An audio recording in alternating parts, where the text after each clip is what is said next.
What's up everybody, I am Jasprit Singh and welcome to the Minority Mindset. If you watched last week's video on what the 2008 real estate crash should have taught us about debt, you heard me briefly mention a guy who racked up $1 million worth of student loan debt. Today, I want to talk about how this happened and how somebody was able to rack up $1 million in student loans. This way, you can learn because it's a lot cheaper to learn from other people's mistakes than to make them yourself. So there was a guy named Meru who, believe it or not, graduated undergrad with $0 in student loan debt. He graduated college with no debt at all because he was working part-time while going to school and his parents helped fund his undergraduate degree. Then, because he worked so hard in school and he got such good grades, he was accepted into USC's very prestigious and very expensive dental school, which costs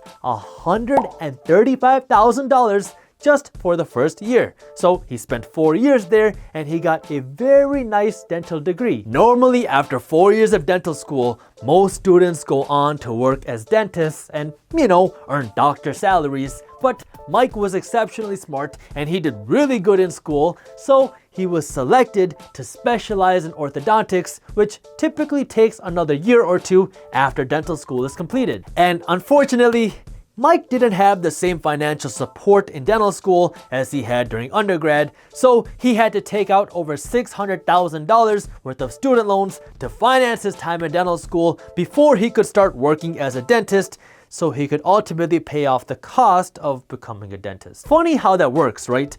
Go into debt to get a degree, to get a job, to make money, just so you can ultimately pay off the cost of getting that job. It's like a big downward spiral that takes you into a big black financial hole. Anyways, let's continue on with the story. So Mike graduated school with just over $600,000 in student loans, and then he got a job that paid him $225,000 a year as an orthodontist. Pretty good, right? The only problem is the payments on $600,000 worth of student loans are cheap, especially when you account for taxes, which take away about a third of your income. And then you have to add in the cost of a big new doctor home, a fancy car or two, a few lavish vacations here and there, and the cost of eating and going out and having fun and all of that. After all that hard work in school, Mike wanted to live a nice lifestyle, so he entered into a payment plan for his student loans where he has to only pay, well, I guess the word only is kind of relative, but he has to only pay $1,589 a month. It sounds like a lot, but the $1,590 a month does not cover the interest on his payments, let alone touch the principal of his student loans. In other words, Mike Meru has been paying $1,590 on his student loans every single month for about 10 years now, but he has not paid off $1 of his student loans. And because his monthly payment is not enough to cover the interest payments, $130 are added to his student loan balance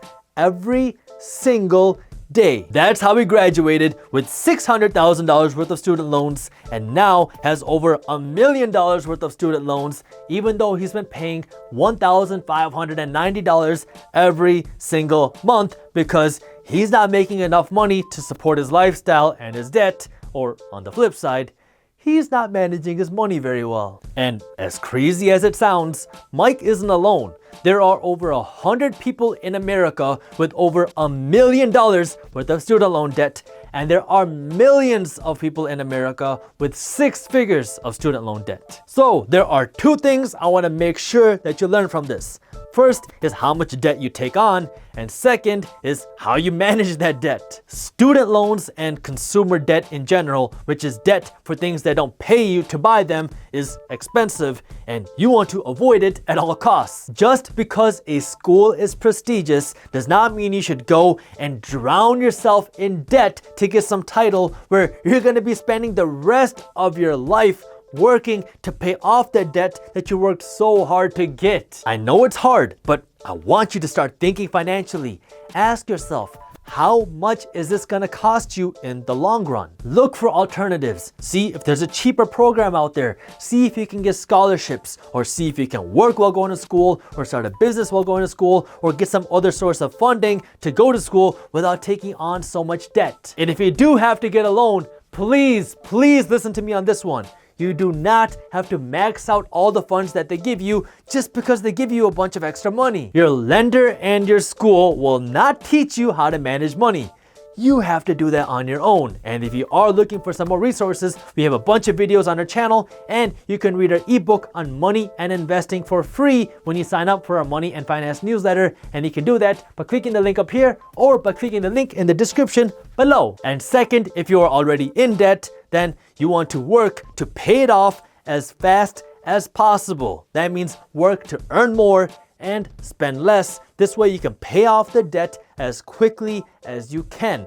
This way, once you do that, you can use your money as a tool to make you richer instead of making your bank richer. What are some other things we can learn from this story, or things that you wish you would have known about student loan debt? Let me know in the comments below. If you enjoyed the video, hit that thumbs up button and share it with one friend so we can help spread the word. Don't miss our new videos on entrepreneurship, business, and money every Wednesday and Friday at 7:30 a.m. Eastern Standard Time. So hit the subscribe button and the notification bell. That way you actually find out when our new videos are released. And as always, keep hustling.